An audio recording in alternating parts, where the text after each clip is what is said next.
Hello everyone, welcome to Mudrika's cook. આજે આપણે બનાવીશું ખમણના પ્રીમિક્સ સાથે ખમણની રેસીપી, જે ફરસાણવાળાની સિક્રેટ ટીપ સાથે આજે આપણે ઘરે બનાવીશું. અને જ્યારે ખમણ બનાવવા હોય ત્યારે ફક્ત પાણી ઉમેરી અને તમે તરત જ બનાવી શકો. તો ચાલો રેસીપી શરૂ કરીએ. તો ખમણ બનાવવા માટે મેં 500 ગ્રામ બેસન લીધો છે. બેસનને સૌથી પહેલાં ચાળી લેવાનો છે.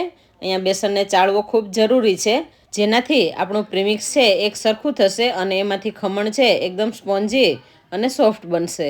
તો સૌથી પહેલાં બેસનને ચાળી લેવાનો છે. આ રીતના ખમણ તમે પ્રીમિક્સ બનાવીને જો ઘરે બનાવશો તો કોઈને એવું નહીં લાગે કે તમે ઘરે બનાવેલા છે. ઓરિજિનલ ફરસાણવાળાની દુકાને જે ખમણ મળે છે એવા જ બનશે. તો હવે આ રીતે બધો લોટ ચાળી લેવાનો છે.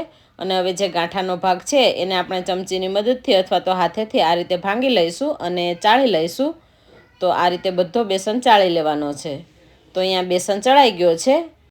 લોટ ચાળી લીધા પછી આપણો લોટ એકદમ સરસ ફૂલી ગયો છે.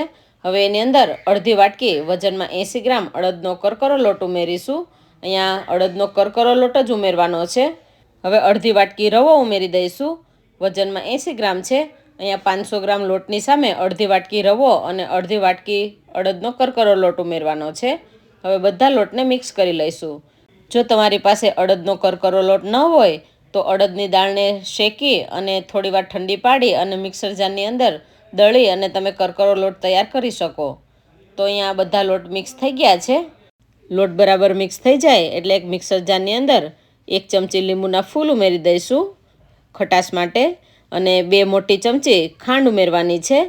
લીંબુના ફૂલ અને ખાંડ બરાબર દળાઈ જાય એ માટે 2 ચમચી લોટ ઉમેરી દઈશું.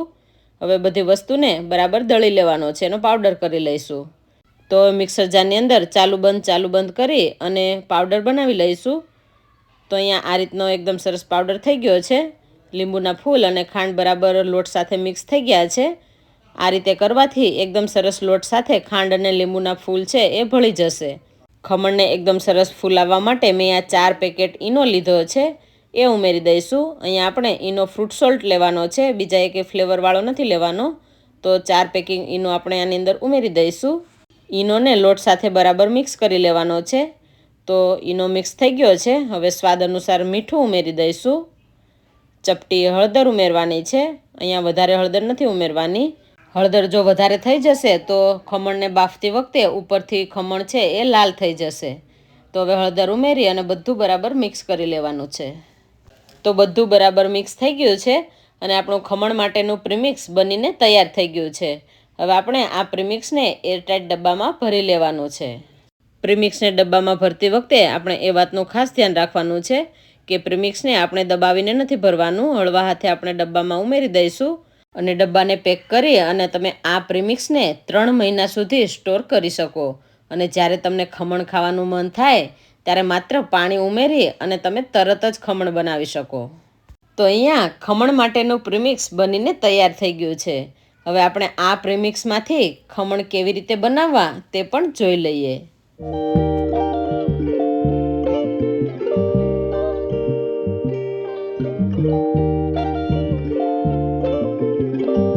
તો ખમણ બનાવવા માટે મેં અહીંયા પાણી ગરમ મૂકી દીધું છે. પાણીને બરાબર ઉકાળી લેવાનું છે.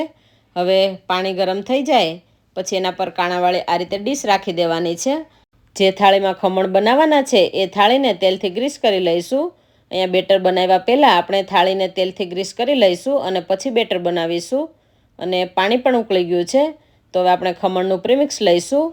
તમારે જે પ્રમાણે ખમણ બનાવવા હોય એ પ્રમાણે તમે પ્રીમિક્સ લઈ શકો. તો 2 વાટકી પ્રીમિક્સમાંથી આપણે ખમણ બનાવીશું. તો એક બાઉલની અંદર 2 વાટકી પ્રીમિક્સ ઉમેરી દઈશું. હવે ખમણ અંદરથી કોરા ન રહે એ માટે 2 ચમચી તેલ ઉમેરવાનું છે. હવે એની અંદર આદુ અને મરચીની પેસ્ટ ઉમેરી દઈશું. તમારે જે પ્રમાણે તીખા કરવા હોય એ પ્રમાણે તમે ઉમેરી શકો. હવે પાણી ઉમેરી અને બેટર તૈયાર કરી લઈશું. આપણે આની અંદર ઈનો ઉમેરેલો છે એટલે તરત જ આપણું બેટર છે એ ફૂલી જશે. એટલે જરૂર પ્રમાણે પાણી ઉમેરી અને બેટર બનાવી લઈશું. બેટરને આપણે પાતળું નથી રાખવાનું. આ રીતે થોડું પાણી ઉમેરી અને બરાબર પહેલાં લોટ સાથે મિક્સ કરી લેવાનું છે અને વધારાનું પાણી પછી ઉમેરીશું.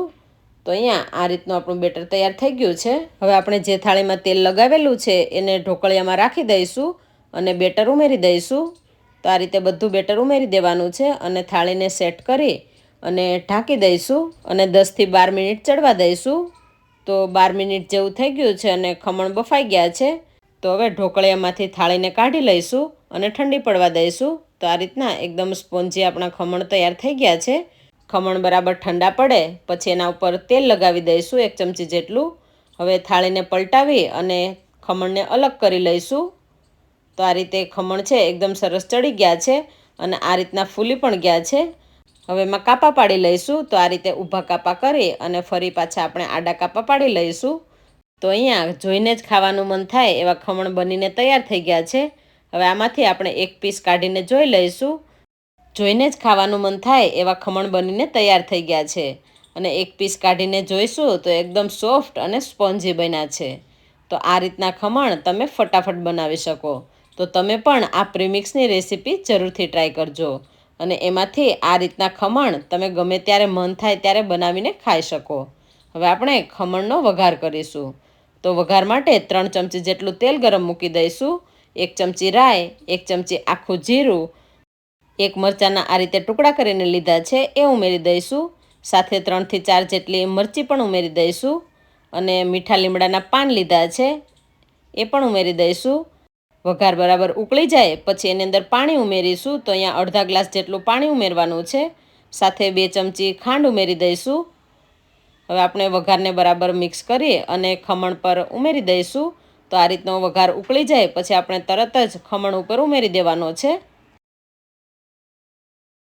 ઝીણી સમારેલી કોથમીર ઉમેરી દઈશું. તો ઘરમાં રહેલી વસ્તુમાંથી ફટાફટ બની જાય એવું ખમણનું પ્રીમિક્સ અને સાથે ખમણની રેસીપી તમે પણ જરૂરથી ટ્રાય કરજો.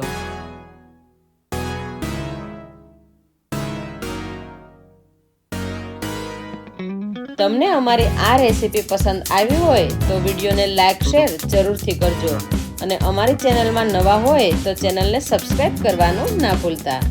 Thank you.